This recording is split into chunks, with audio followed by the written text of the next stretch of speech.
Olá, saudações a você, querido inscrito e ouvinte, que está a prestigiar o meu trabalho. Na audição de hoje um conto de Machado de Assis, nomeado Troca de Datas. Publicado no ano de 1883. Por gentileza, se o meu trabalho lhe trouxe agrado, deixe seu like e se inscreva no canal. Caso obteve uma experiência de desagrado, deixe nos comentários, pois a vossa avaliação será considerada e aplicada. Desde já, agradeço pela preferência e desejo-lhe uma excelente audição. Troca de datas. Capítulo 1. Deixa-te de partes, Eusébio, vamos embora, e isto não é bonito.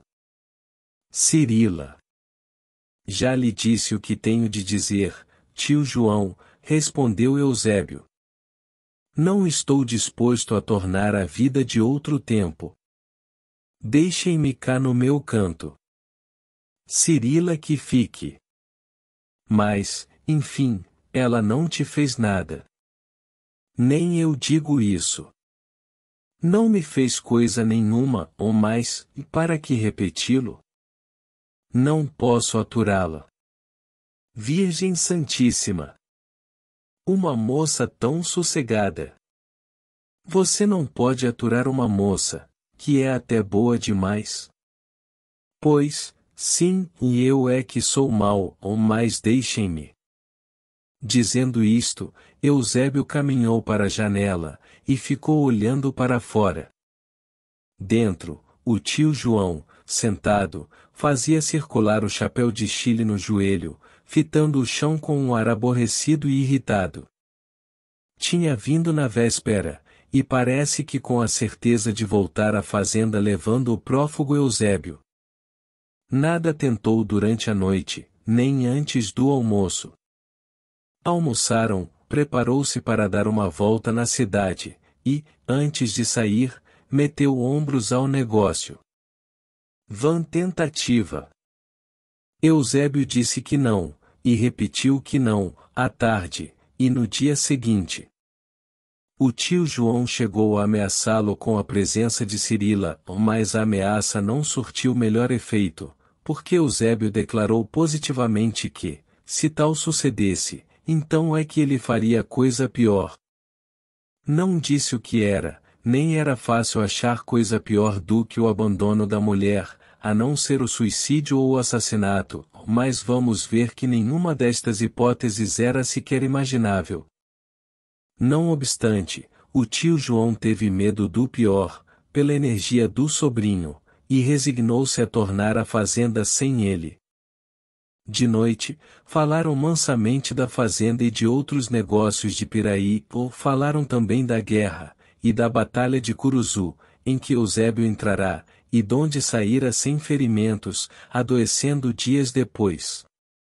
De manhã, despediram-se, e Eusébio deu muitas lembranças para a mulher, mandou-lhe mesmo alguns presentes, trazidos de propósito de Buenos Aires, e não se falou mais na volta.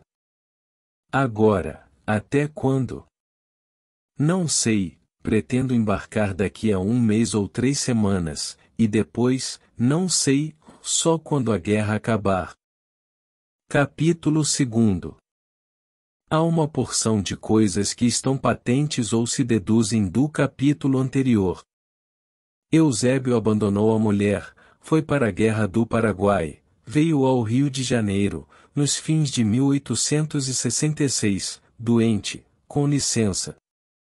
Volta para a campanha. Não odeia a mulher, tanto que lhe manda lembranças e presentes.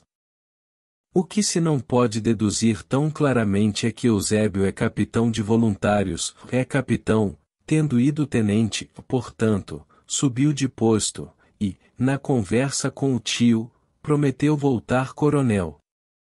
Agora, por que motivo, sendo a mulher tão boa, e, não a odiando ele, pois que lhe remete uns mimos, comprados para ela, de propósito, não aqui, mas já em Buenos Aires, por que motivo, digo eu, resiste o capitão Eusébio à proposta de vir ver Cirila? That is the rub. Eis aí justamente o ponto intrincado. A imaginação perde-se em um mar de conjeturas, sem achar nunca o porto da verdade, ou pelo menos, a angra da verossimilhança. Não há uma angra, parece-me que o leitor sagaz, não atinando com outro motivo, recorre à incompatibilidade de gênio, único modo de explicar este capitão, que manda presentes à consorte, e a repele. Sim e não. A questão reduz-se a uma troca de datas. Troca de datas? Mas. Sim, senhor, troca de datas, uma cláusula psicológica e sentimental, uma coisa que o leitor não entende, nem entenderá se não der ao trabalho de ler este escrito. Em primeiro lugar, fique sabendo que o nosso Eusébio nasceu em 1842, e está com 24 anos, depois da Batalha de Curuzu. Foi criado por um pai severo e uma mãe severíssima. A mãe faleceu em 1854, e em 1862 o pai determinou casá-lo com a filha de um correligionário político, isto é, conservador, ou, para falar a linguagem do tempo e do lugar, Saquarema. Essa moça é Dona Cirila.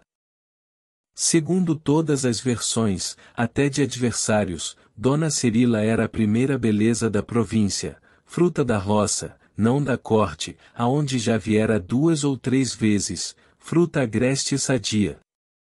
Parece uma santa, era o modo de exprimir a admiração dos que olhavam para ela, era assim que definiam a serenidade da fisionomia e a mansidão dos olhos. Da alma podia dizer-se a mesma coisa, uma criatura plácida, parecia cheia de paciência e doçura. Saiba agora, em segundo lugar, que o nosso Eusébio não criticou a escolha do pai, aprovou-a, gostou da noiva logo que a viu. Ela também, ao alvoroço da Virgem acresceu a simpatia que Eusébio lhe inspirou, mas uma e outra coisa, alvoroço e simpatia, não foram extraordinários, não subiram de certa medida escassa, compatível com a natureza de Cirila. Com efeito, Cirila era apática. Nascerá para as funções angélicas, servir ao Senhor, cantar nos coros divinos, com a sua voz fraca e melodiosa, mas sem calor, nem arrebatamentos. Eusébio não lhe viu senão os olhos, que eram, como digo, bonitos, e a boca fresca e bem rasgada, aceitou a noiva, e casaram-se daí a 1 mês. A opinião de toda a gente foi unânime. Um rapagão. Diziam consigo as damas. E os rapazes, uma linda pequena. A opinião foi que o casamento não podia ser mais acertado e, portanto, devia ser felicíssimo. Pouco tempo depois de casados, morreu o pai de Eusébio, este convidou o tio a tomar conta da fazenda, e deixou-se ali ficar ao pé da mulher. São 2 pombinhos, dizia o tio João aos amigos. E enganava-se. Era uma pomba e um gavião. Dentro de 4 meses, as 2 naturezas tão opostas achavam-se divorciadas. Eusébio tinha as paixões enérgicas, tanto mais enérgicas quanto que a educação as comprimira. Para ele o amor devia ser vulcânico, uma fusão de 2 naturezas impetuosas, uma torrente em suma, figura excelente, que me permite o contraste do lago quieto. O lago era Cirila. Cirila era incapaz de paixões grandes, nem boas nem mais, tinha a sensibilidade curta, e afeição moderada, quase nenhuma, antes obediência do que impulso, mais conformidade que arrojo. Não contradizia nada, mas também não exigia nada. Provavelmente, não teria ciúmes. Eusébio disse consigo que a mulher era um cadáver, e, lembrando-se do Eurico, emendou-lhe uma frase: e ninguém vive atado a um cadáver, disse ele. 3 meses depois, deixou ele a mulher e a fazenda, tendo assinado todas as procurações necessárias. A razão dada foi a Guerra do Paraguai, e, com efeito, ele ofereceu os seus serviços ao governo, mas não há inconveniente que uma razão nasça com outra, ao lado, ou dentro de si mesma. A verdade é que, na ocasião em que ele resolvia ir para a campanha, deliciava os habitantes do Piraí uma companhia de cavalinhos na qual uma certa dama, rija, de olhos negros e quentes, fazia maravilhas no trapézio e na corrida em pelo. Chamava-se Rosita, e era oriental. Eusébio assinou com essa representante da República vizinha um tratado de perpétua aliança, que durou 2 meses. Foi depois do rompimento que Eusébio, tendo provado o vinho dos fortes, determinou deixar a água simples de casa. Não queria fazer as coisas com escândalo, e adotou o pretexto marcial. Cirila ouviu a notícia com tristeza, mas sem tumulto. Estava fazendo crivo, parou, fitou-o, parece que com os olhos um tanto úmidos, mas sem nenhum soluço e até nenhuma lágrima. Levantou-se e foi cuidar da bagagem. Creio que é tempo de acabar este capítulo. Capítulo 3.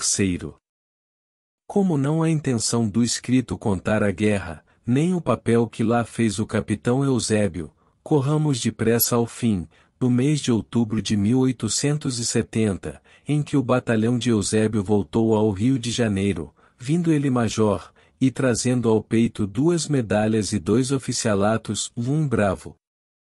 A gente que nas ruas e das janelas via passar os galhardos vencedores era muita, luzida e diversa. Não admira, se no meio de tal confusão o nosso Eusébio não viu a mulher. Era ela, entretanto, que estava debruçada da janela de uma casa da rua 1º de Março, com algumas parentas e amigas, e o infalível tio João. Olha, Cirila, olha, lá vem ele, dizia o bom roceiro. Cirila baixou os olhos ao marido. Não o achou mudado, senão para melhor, pareceu-lhe mais robusto, mais gordo, ou além disso, tinha o ar marcial, que acentuava a figura.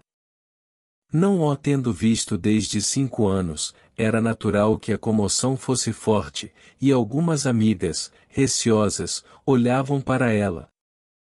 Mas Cirila não desmaiou, não se alvoroçou. O rosto ficou sereno como era. Fitou Eusébio, é verdade, mas não muito tempo, e, em todo caso, como se ele tivesse saído daqui na semana anterior. O batalhão passou, o tio João saiu para ir esperar o sobrinho no quartel. Ora, vem cá, meu rapaz. Ó! Tio João!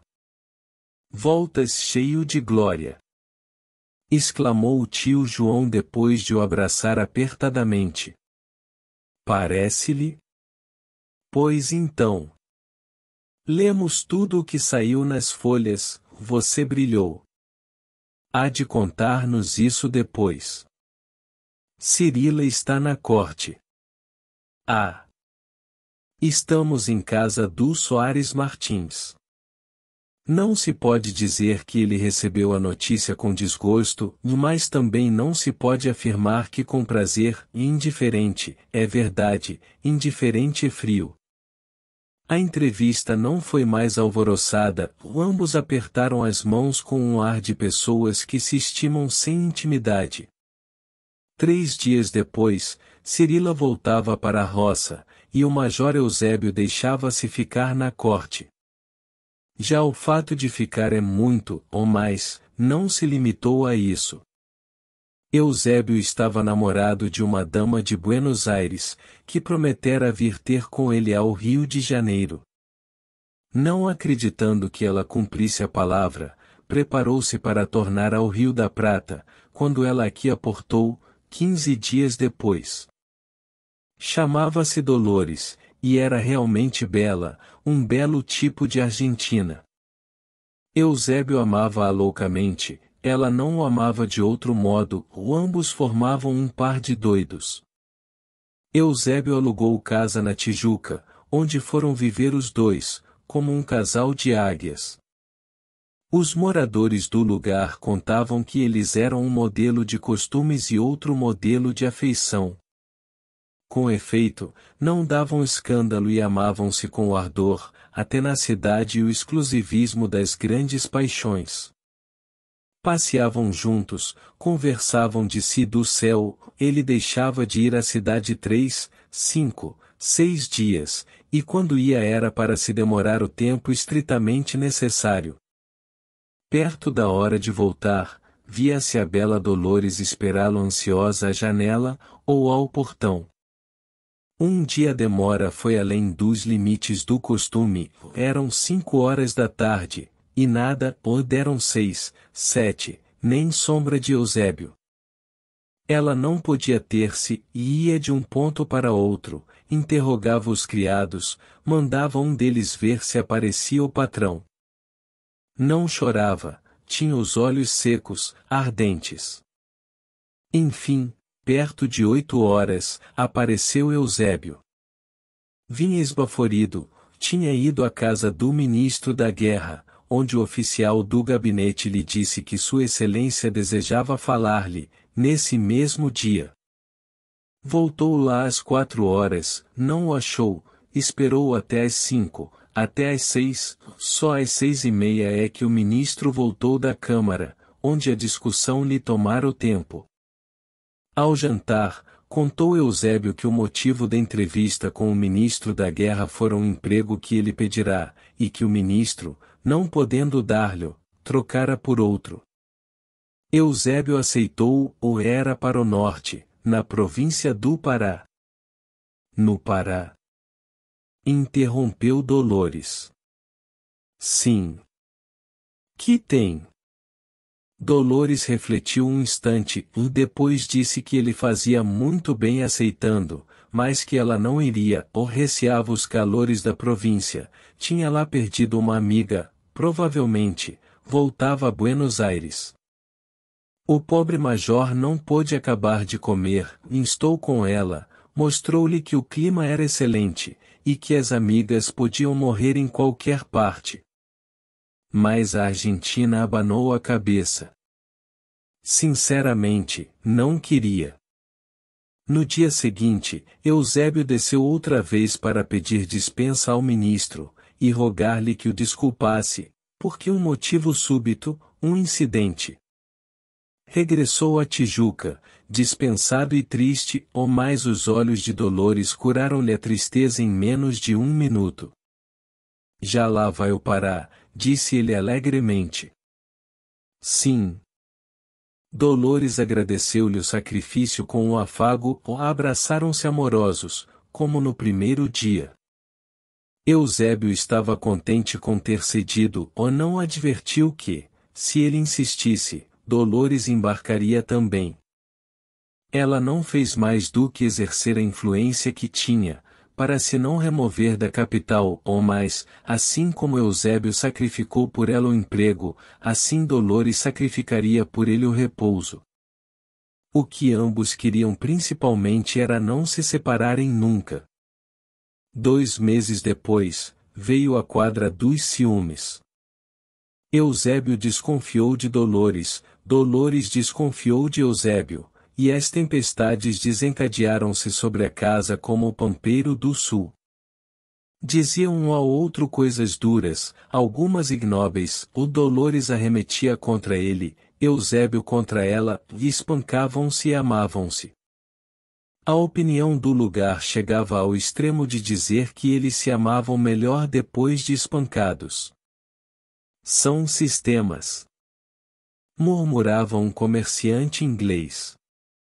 Assim se passou metade do ano de 1871. No princípio de agosto, recebeu Eusébio uma carta do tio João, que lhe dava notícia de que a mulher estava doente de cama, e queria falar-lhe. Eusébio mostrou a carta a Dolores. Não havia remédio senão ir, prometeu voltar logo. Dolores pareceu consentir, ou deveras consentiu na ocasião, ou mais 2 horas depois, foi ter com ele, e ponderou-lhe que não se tratava de moléstia grave, senão o tio diria na carta, provavelmente, era para tratar dos negócios da fazenda. Se não é tudo mentira, acrescentou ela. Eusébio não tinha advertido na possibilidade de um invento. Com o fim de o arrancar aos braços da bela Dolores, concordou que podia ser isso, e resolveu escrever. Escreveu com efeito, dizendo que por negócios urgentes não podia ir logo, mas que desejava saber tudo o que havia, não só a respeito da moléstia de Cirila, como dos negócios da fazenda. A carta era um modelo de hipocrisia. Foram com ela uns presentes para a mulher. Não veio resposta. O tio João, indignado, não lhe respondeu nada.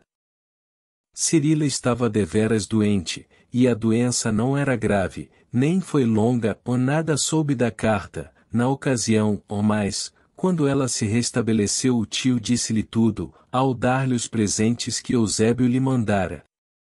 Não contes mais com teu marido, concluiu ele, é um pelintra, um sem vergonha. Ó! Tio João! Repreendeu Cirila. Você ainda toma as dores por ele? Isto não é tomar as dores. Você é uma tola. Bradou o tio João. Cirila não disse que não, também não disse que sim, ou não disse nada. Olhou para o ar, e foi dar umas ordens da cozinha. Para ser exato e minucioso, é preciso dizer que, durante o trajeto, Cirila pensou no marido ou na cozinha, porém, só pensou na cozinheira.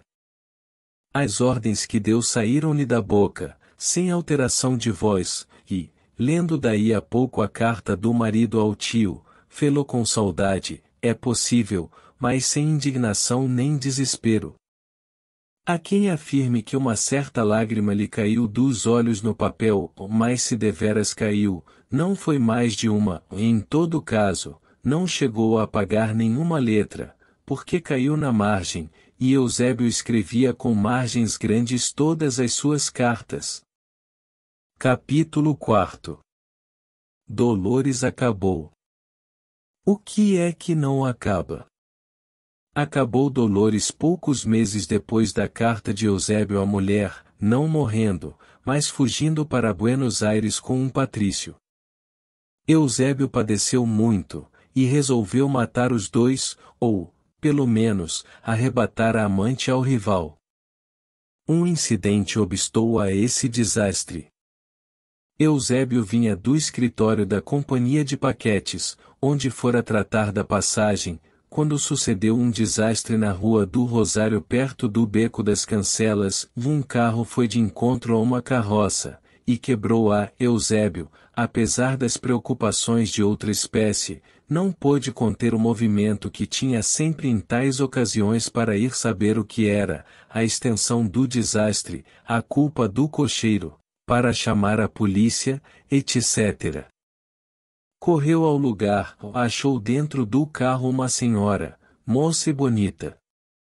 Ajudou-a a sair, levou-a para uma casa, e não a deixou sem lhe prestar outros pequenos serviços. Finalmente, deu-se como testemunha nas indagações policiais. Este último obséquio foi já um pouco interesseiro, a senhora deixará-lhe na alma uma deliciosa impressão. Soube que era viúva, fez-se em contradiço, e amaram-se. Quando ele confessou que era casado, Dona Jesuína, que este era o nome dela, não pôde reter um dilúvio de lágrimas. Mas amavam-se, e amaram-se. A paixão durou 1 ano e mais, e não acabou por culpa dela, mas dele, cuja violência não raras vezes trazia atrás de si o fastio. Dona Jesuína chorou muito, arrependeu-se, mas o fastio de Eusébio era completo. Esquecidas as duas, aliás as 3 damas, porque é preciso contar a do circo. Parecia que Eusébio ia voltar à fazenda e restituir-se à família. Não pensou em tal coisa. A corte seduzia-o, ou a vida solta entrará-lhe no sangue. Correspondia-se com a mulher e com o tio, mandava-lhes presentinhos e lembranças, chegará mesmo a anunciar que iria para casa daí a uma semana ou duas, pelo São João, pela glória, mas ia se deixando ficar. Enfim, um dia, ao mês de dezembro, chegou a preparar-se deveras, embora lhe custasse muito, mas um namoro novo o dissuadiu, e ele ficou outra vez. Eusébio frequentava assiduamente os teatros, era doido por francesas e italianas, fazia verdadeiros desatinos, mas como era também feliz, os desatinos ficavam largamente compensados. As paixões eram enérgicas e infrenes, ele não podia resistir-lhes, não chegava mesmo a tentá-lo. Cirila foi se acostumando a viver separada. Afinal convenceu-se de que entre um e outro o destino ou a natureza cavaram um abismo, e deixou-se estar na fazenda, com o tio João. O tio João concordava com a sobrinha. Tem razão, dizia ele, ou vocês não nasceram um para o outro. São dois gênios contrários. Veja o que são às vezes os casamentos. Mas eu também tenho culpa, porque aprovei tudo. Ninguém podia adivinhar, tio João. Isso é verdade. E você ainda tem esperanças? De quê? De que ele volte? Nenhuma. E, de fato, não esperava nada. Mas escrevia-lhe sempre, brandamente afetuosa, sem lágrimas, nem queixumes, nem pedido para voltar, não havia sequer saudades, dessas saudades de fórmula, nada. E era isto justamente o que quadrava ao espírito de Eusébio, eram essas cartas sem instância, que o não perseguiam nem exortavam, nem acusavam, como as do tio João, e era por isso que ele mantinha constante e regular a correspondência com a mulher.